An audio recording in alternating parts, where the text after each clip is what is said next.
Hi, Dr. Heather here from Wellspring Chiropractic Lifestyle Center. Today we're talking about anxiety and depression and how chiropractic can help.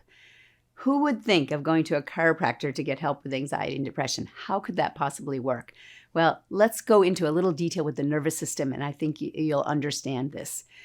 You know, the brain is in charge of running everything. And as long as the messages get from the brain to the cells and back again without interference, you get to be healthy.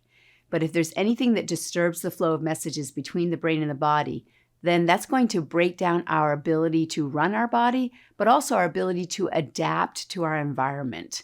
So the brain will get more vague messages or distorted messages. And if we have a distorted perception of our environment, then our response to that will be inappropriate. And that can then lead to more stress.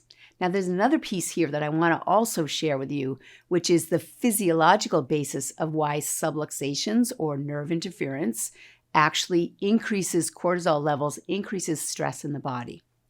Whenever the vertebrae misalign, that joint misalignment will cause some irritation and inflammation in soft tissue, some damage to the soft tissue that then comes with inflammation.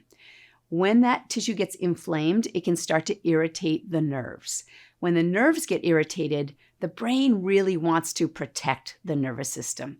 And so your smart body is going to take the muscles around that joint that usually would move the joint, and it's going to strap that joint down so that no more movement is occurring.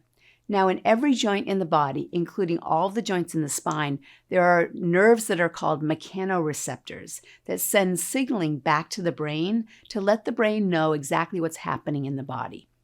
And so every time we move a joint, that mechanoreceptor fires and it actually stimulates the brain and keeps it energized as well.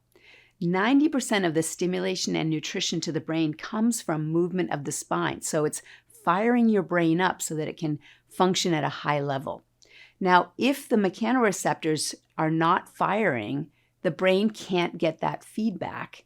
And so it starts to lose track of what's happening in the body.